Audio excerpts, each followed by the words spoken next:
Teaching methods में ही ये general सी बात है, इसको जस्ट लिख लो, मेरी संतुष्टि के लिए लिख लो, राइट डाउन। मतलब teaching language, teaching English language के कुछ सिद्धांत, Maxim's, MAXIMS, MAXIMS, Maxim's for teaching English language, for teaching English language। Sushma बिखरा हुआ मत लिखना, टीचिंग मेथड सारा एक जगह डालना, है ना। इससे अच्छा तुमने अगर प्रिंट आउट लिया हो, अभी आज जो निकाला है ना उसके पीछे लिख ले, ताकि टीचिंग मेथड्स का सारा मैटर एक जगह हो, फिर तुम्हें पता ही नहीं रहेगा कि मैंने रजिस्टर के कोने में उसको लिख रखा है। आज प्रिंट आउट लिया है ना टेस्ट वगैरह का, उसके पीछे लिख लो। हाँ पीछे, अच्छा तुम लोग डबल साइड में, हाँ ऐसे चलो लिख लो। ये है Maxim's for teaching English language. मतलब क्या सिद्धांत सूत्र हैं, क्या मापदंड हो पढ़ाने के इंग्लिश को। सबसे पहला लिखो known to the unknown, KNOWN, known, KNOWN, known to the unknown, known to the unknown। Okay, जो मातृभाषा होती है ना, मातृभाषा में हम कई चीजों को जानते हैं। अगर हम पहले से उन चीजों को मातृभाषा में जानते हैं तो फिर उसे इंग्लिश में जानना इजी हो जाता है। तो नोन से अननोन बिल्कुल ही एक ऐसा शब्द जो कि मातृभाषा में कहीं से कहीं तक कभी यूज ही नहीं हुआ, वो मुश्किल हो जाएगा सीखना। पर जिस अपन ने जब इडियम्स एंड फ्रेजेस किए थे तो अपन ने बहुत सारे मैच किए थे ना कि हिंदी में भी है, वो नोन है ऑलरेडी, अपन ऑलरेडी जानते हैं कि इसका मीनिंग क्या है ना। इसलिए उसको फिर उस अननोन भाषा में सीखना इजी हो गया। ओके, हमेशा ओल्ड नॉलेज एक फाउंडेशन का काम करता है जिसके ऊपर नए नॉलेज को बिल्ड किया जा सकता है। जैसे बिना नींव के हम दूसरा तीसरा चौथा मंजिल खड़ा करेंगे, मूर्खता हो जाएगी। वैसे हमारी मातृभाषा में हम जिन चीजों को जानते हैं उनको हम एक बेस मानकर उनसे वापस से उनको एक रिमाइंड या रिकॉल कराकर फिर आप उन्हीं चीजों को उस सेकंड वो जो इंग्लिश है सेकंड लैंग्वेज है उसमें आप कराते हो तो वो इजी हो जाता है। ये है नोन टू द अननोन। वो आपसे कुछ नहीं मीनिंग पूछेंगे, ज्यादा से ज्यादा कोई 4 ऑप्शंस में आ सकता है। अगला सिंपल टू कॉम्प्लेक्स, ये तो समझाने की जरूरत ही नहीं, आपको तो समझ में आ रहा है। Simple to complex, simple to complex, सरल चीजों से आप सरल से डिफिकल्ट तक जा रहे हो। तीसरा concrete to abstract, concrete CONCRETE, concrete to abstract ABSTRACT। क्या होता है कॉन्क्रीट टू एब्स्ट्रैक्ट? जो ठोस चीजें होती हैं, ठोस चीजें होती हैं उनको देखना फिर उनको समझना ये इजी है।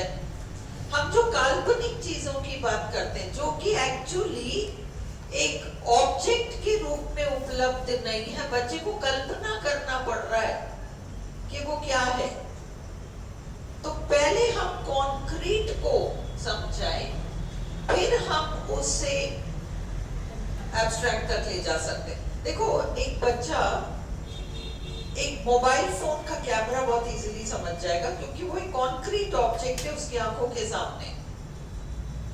वो एक कैमरा समझ जाएगा क्योंकि वो एक कॉन्क्रीट ऑब्जेक्ट है उसकी आंखों के सामने। आप डायरेक्ट उसको टेलीस्कोप कह दो, अब क्या हो गया बच्चे के साथ? उसको तो नहीं पता टेलीस्कोप क्या है। पर अगर हम ऑलरेडी एक कॉन्क्रीट, हमने मोबाइल जिसमें एक व्यू लेने का एक तरीका है, या कैमरा उसका एक व्यू लेने का एक तरीका, तो हम उसको यूज करके फिर उसको उस डायरेक्शन तक ले जा सकते हैं जिसका संभवतः उसके पास एक ऑब्जेक्ट अवेलेबल ना हो। हमेशा कॉन्क्रीट पहले समझाकर फिर हम बच्चे को एब्स्ट्रैक्ट तक ले जाते हैं। क्लियर? फिर एनालिसिस, चौथा एनालिसिस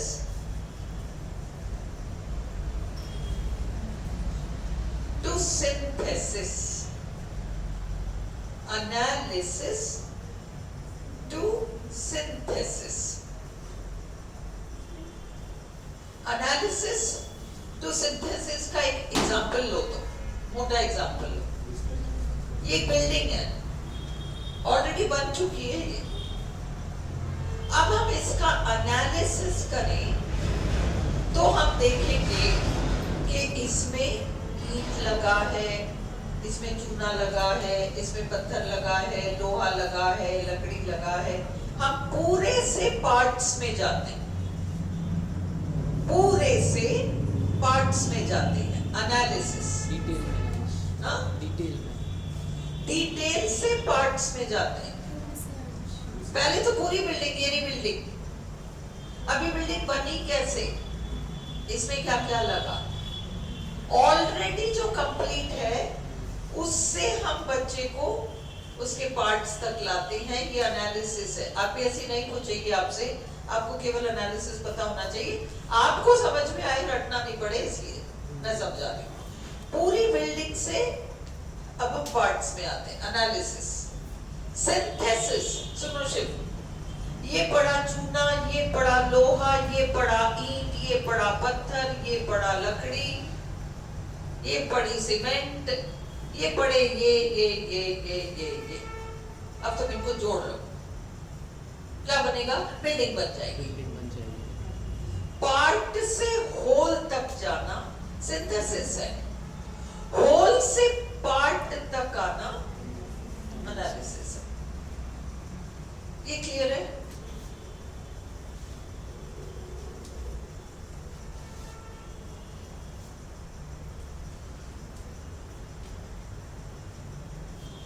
ओके, अगला इंडक्शन टू डिडक्शन।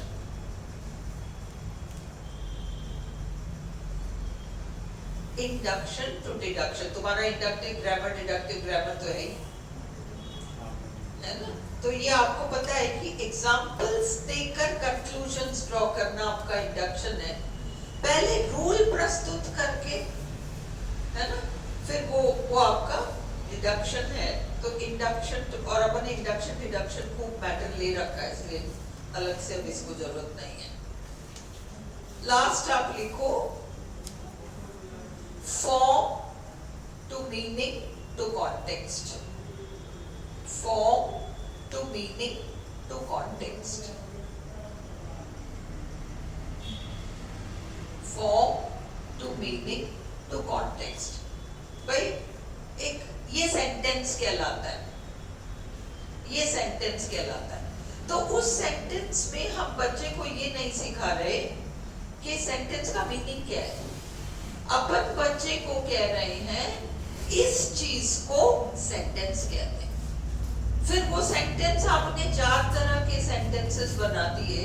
ये सब सेंटेंस ऐसा दिखता है, देखो इसमें ये होता है, ये होता है, ये होता है, तब जाके ये सेंटेंस कहलाता है।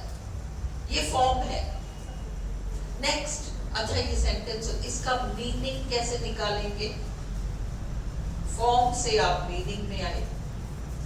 फिर आपने क्या किया, किसी भी चीज का मीनिंग, किसी भी चीज का मीनिंग हमेशा संदर्भ पर डिपेंडेंट रहता है। मैं एक सिंपल सी बात कहूं, वो भी, उसका भी एक कॉन्टेक्स्ट या संदर्भ होगा, संदर्भ के अकॉर्डिंग मीनिंग बदल जाएगा। तो form to meaning to context, ये याद रखो। जस्ट ये है आपके maxims for teaching English. English सिखाने के लिए क्या सूत्र या सिद्धांत है आपके। बस वीडियो बंद कर दो। अब हम